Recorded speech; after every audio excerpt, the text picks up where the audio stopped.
Hi, everyone, and welcome to God's Plan, Your Part, a podcast where our goal is to read the entire Bible in a year, seeking to understand God's plan of redemption while discovering daily and practically your part in it. Today we are looking at Numbers 3 and 4, which is basically continuing to set up more of the narrative that we're going to see in Numbers. It's a lot of directions about how to transport the tabernacle and who will transport the tabernacle.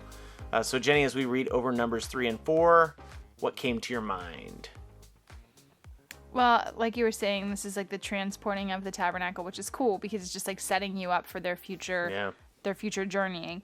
But I wrote down in my notes, Creation Fest. So Creation Festival is like this big Christian music festival. They have one, I know, like very close to where we live. But also, I think there's one on the West Coast too. Mm-hmm. Is that a thing? At least it used to be. Like Northwest. Yeah, I think you're right. So anyway, we used to volunteer for this, and I always remember there were like certain crews. Like you had like the red crew and the blue crew and the green crew for all the volunteers that they needed to like pull this big concert off. But within the different like group colors, there were like specific jobs. So like the red crew for stage crew were in charge of making sure that things were set up and tore down, like before the concerts and after the concerts.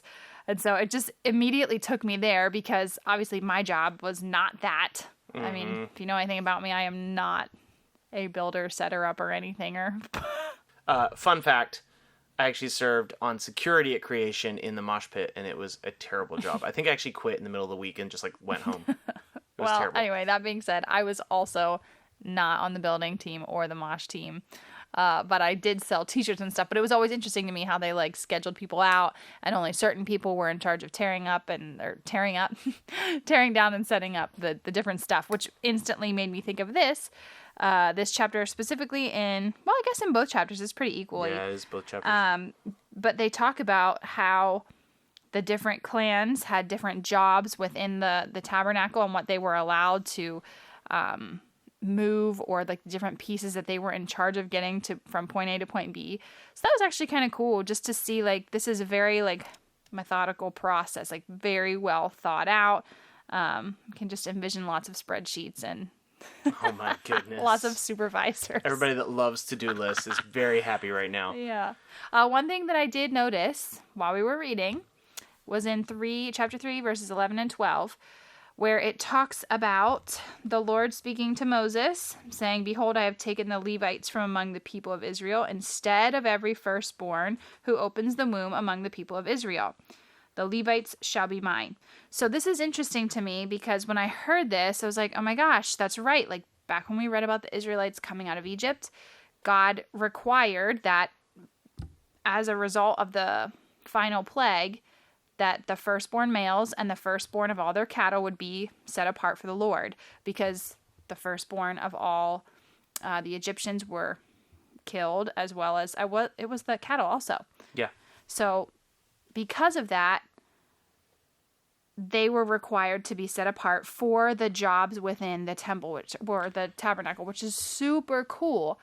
But because they created the golden calf, there is now this new rule set up where no longer is it a requirement of all the firstborns. It's only the firstborns. It's only the Levites. Just only the Levites. Yeah. It has nothing to do with the firstborns anymore. They actually do. It can be confusing if you don't pay close attention. They actually number all the firstborns of Israel, and they compare them to the number of all the Levites who are fit for service. Mm-hmm. And that's why they have to pay for an extra. They have to pay like a vow price for the extra 273 people. I think they're like leveling out what the Lord has required.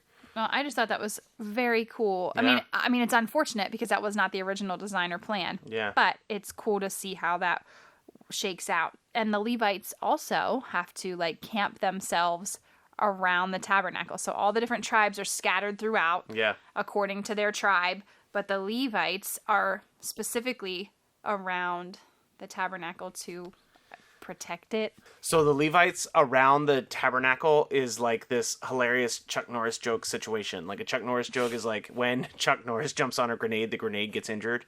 The Levites are camped around the tabernacle you would think it was to like protect the gold and the most holy place in the tabernacle, but it's actually to protect the Israelites from the power that's present in the tabernacle. Because if they would approach it, they would die. Because they would die. And so there's like literally like an army of Levites surrounding the tabernacle so that nobody gets hurt by the presence of God. It's really interesting. It's also kind of cool, too. It felt like a lot of layers when we were reading through this. Yeah. So, like, you have to start with Moses and Aaron entering in, covering the... It's also Moses, yeah?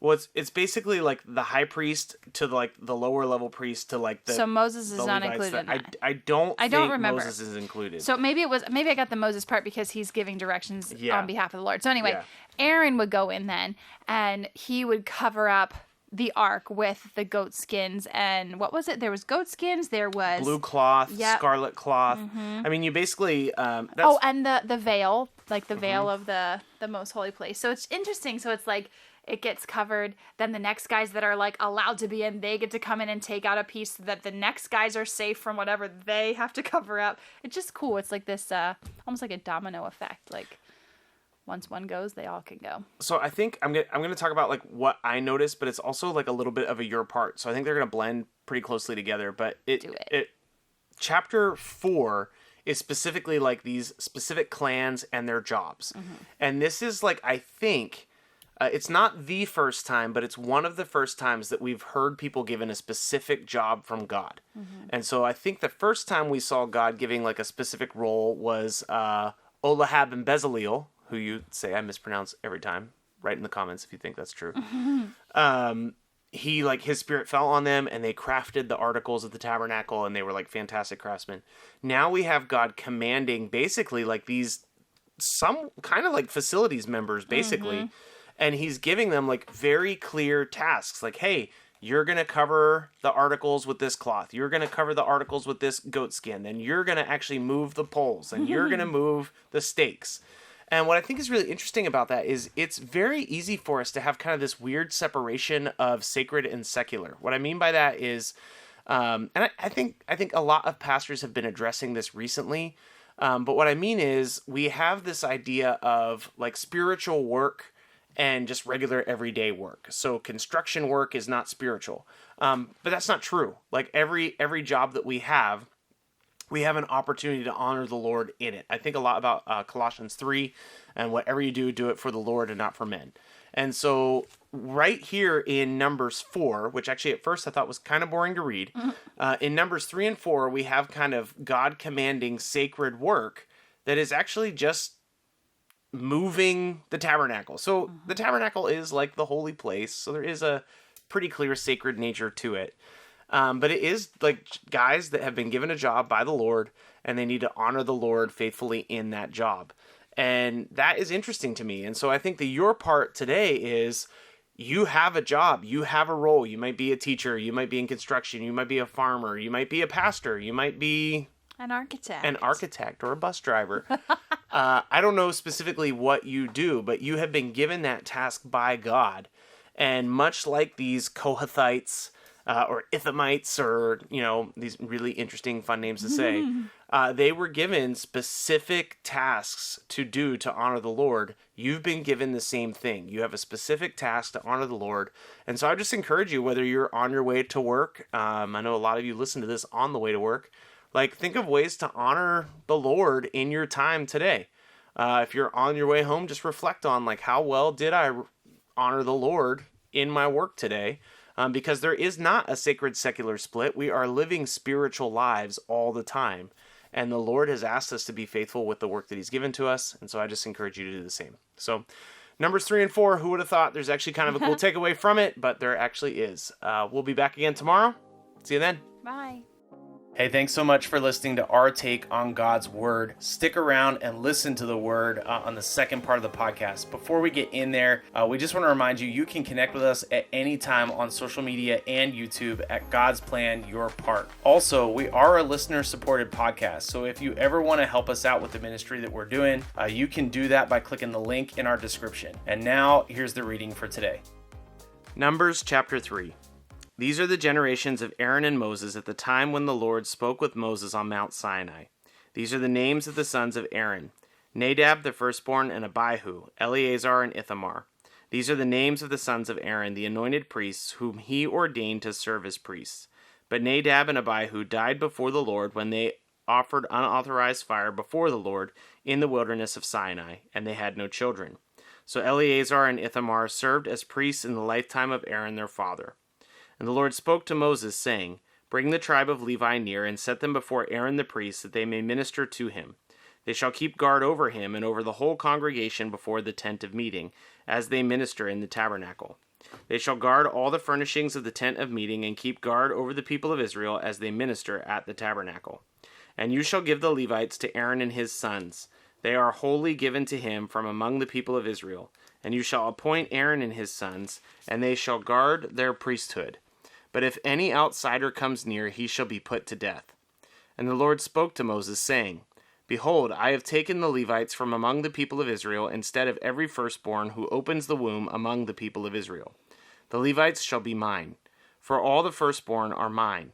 On the first day that I struck down all the firstborn in the land of Egypt, I consecrated for my own all firstborn in Israel, both of man and of beast. They shall be mine. I am the Lord. And the Lord spoke to Moses in the wilderness of Sinai, saying, List the sons of Levi by the fathers' houses and by clans. Every male from a month old and upward you shall list. So Moses listed them according to the word of the Lord, as he was commanded. And these were the sons of Levi by their names, Gershon and Kohath and Merari. And these are the names of the sons of Gershon by their clans, Libni and Shimi. And the sons of Kohath by their clans, Amram, Izhar, Hebron, and Uzziel. And the sons of Merari by their clans, Mali and Mushi.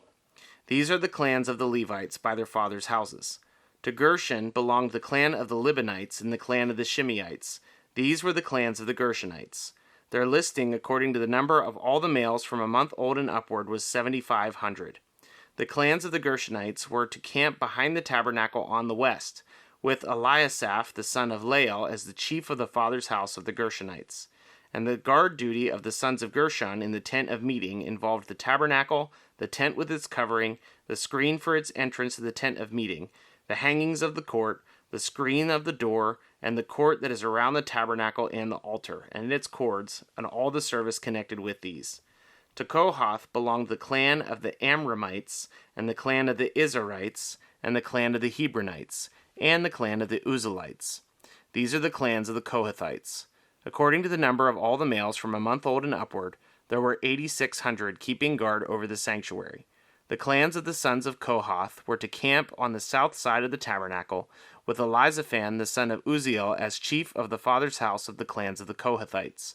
And their guard duty involved the ark, the table, the lampstand, the altars, the vessels of the sanctuary, with which the priests minister, and the screen, all the service connected with these. And Eleazar the son of Aaron the priest was to be chief over the chiefs of the Levites, and to have oversight of those who kept guard over the sanctuary. To Merari belonged the clan of the Mahalites and the clan of the Mushites. These are the clans of Merari. Their listing, according to the number of all the males from a month old and upward, was 6,200. And the chief of the father's house of the clans of Merari was Zuriel the son of Abihail. They were to camp on the north side of the tabernacle. And the appointed guard duty of the sons of Merari involved the frames of the tabernacle, the bars, the pillars, the bases, and all the accessories, all the service connected with these. Also the pillars around the court with their bases and pegs and cords. Those who were to camp before the tabernacle on the east, before the tent of meeting toward the sunrise, were Moses and Aaron and his sons, guarding the sanctuary itself to protect the people of Israel. And any outsider who came near was to be put to death. All those listed among the Levites, whom Moses and Aaron listed at the commandment of the Lord by clans, all the males from a month old and upward, were 22,000.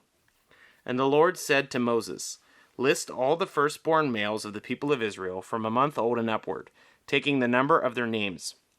And you shall take the Levites for me. I am the Lord. Instead of all the firstborn among the people of Israel, and the cattle of the Levites, instead of all the firstborn among the cattle of the people of Israel. So Moses listed all the firstborn among the people of Israel, as the Lord commanded him. And the Lord spoke to Moses, saying, Take the Levites instead of all the firstborn among the people of Israel, and the cattle of the Levites instead of their cattle. The Levites shall be mine. I am the Lord.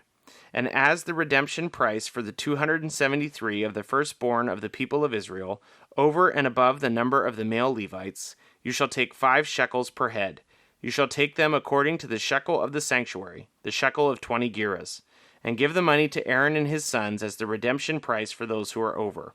So Moses took the redemption money from those who are over and above, and those redeemed by the Levites. From the firstborn of the people of Israel he took the money, 1,365 shekels, by the shekel of the sanctuary. And Moses gave the redemption money to Aaron and his sons, according to the word of the Lord, as the Lord commanded Moses. The Lord spoke to Moses and Aaron, saying, Take a census of the house of the sons of Kohath from among the sons of Levi, by their clans and their fathers' houses, from 30 years old up to 50 years old, all who can come on duty to do the work of the tent of meeting. This is the service of the sons of Kohath in the tent of meeting, the most holy things. When the camp is set out, Aaron and his sons shall go in and take down the veil of the screen and cover the ark of the testimony with it. Then they shall put on it a covering of goatskin, and spread on top of that a cloth all of blue, and shall put it on its poles.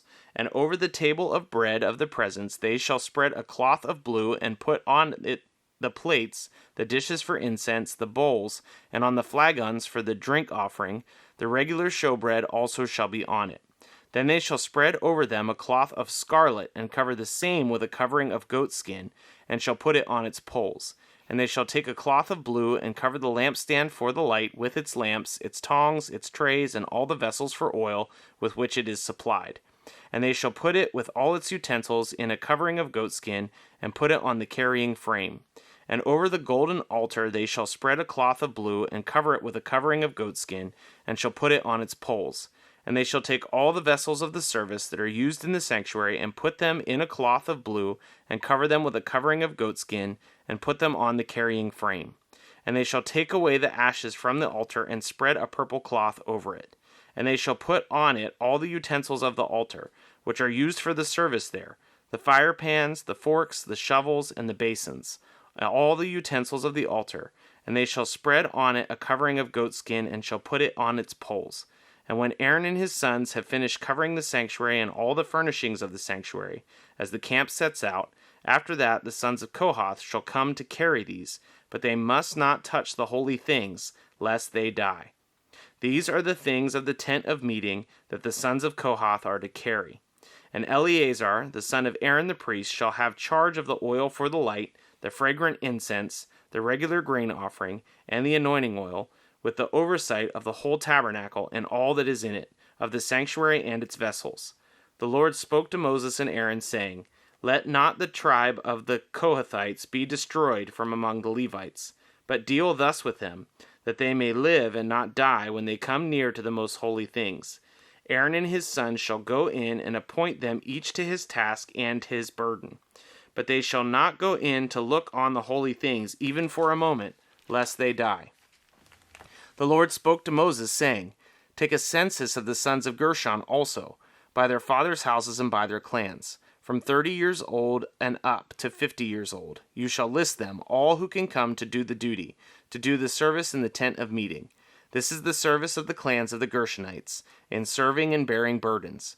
They shall carry the curtains of the tabernacle and the tent of meeting with its covering and the covering of goatskin that is on top of it, and the screen for the entrance of the tent of meeting, and the hangings of the court and the screen for the entrance of the gate of the court that is around the tabernacle and the altar, and their cords and all the equipment for their service.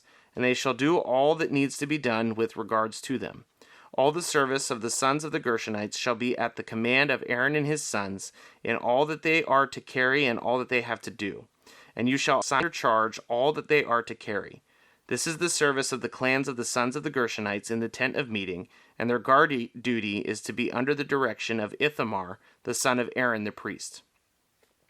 As for the sons of Merari, you shall list them by their clans and by their fathers' houses. From 30 years old up to 50 years old, you shall list them, everyone who can come on duty to do the service of the tent of meeting.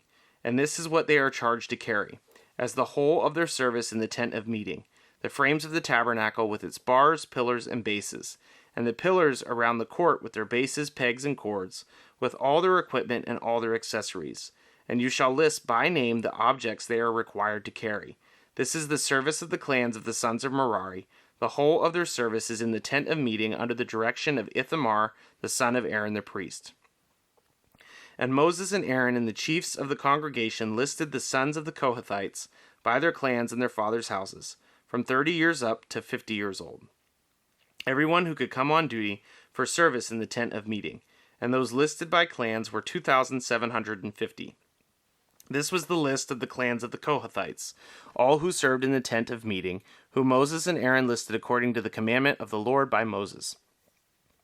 Those listed of the sons of Gershon, by their clans and their fathers' houses, from 30 years old and up to 50 years old. Everyone who could come on duty for service in the tent of meeting.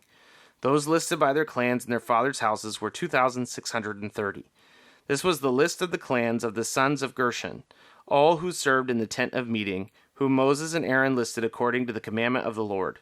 Those listed of the clans of the sons of Merari by their clans and their fathers' houses, from 30 years old up to 50 years old, everyone who could come on duty for service in the tent of meeting. Those listed by clans were 3,200. This was the list of the clans of the sons of Merari, whom Moses and Aaron listed according to the commandment of the Lord by Moses. All those who were listed of the Levites, whom Moses and Aaron and the chiefs of Israel listed, by their clans and their fathers' houses, from 30 years old up to 50 years old, everyone who could come to do the service of ministry and the service of bearing burdens in the tent of meeting. Those listed were 8,580. According to the commandment of the Lord through Moses, they were listed, each one with his task of serving or carrying. Thus they were listed by him as the Lord commanded Moses. Thanks so much for listening to God's Plan, Your Part. If anything stuck out to you, if you have any questions, or if you'd like to receive a Bible, you can email us at godsplанyourpart@gmail.com. Also, if you're enjoying the podcast, please consider supporting us through the link in our description. We love that you're on this journey with us, and we hope you have a great day. See you tomorrow.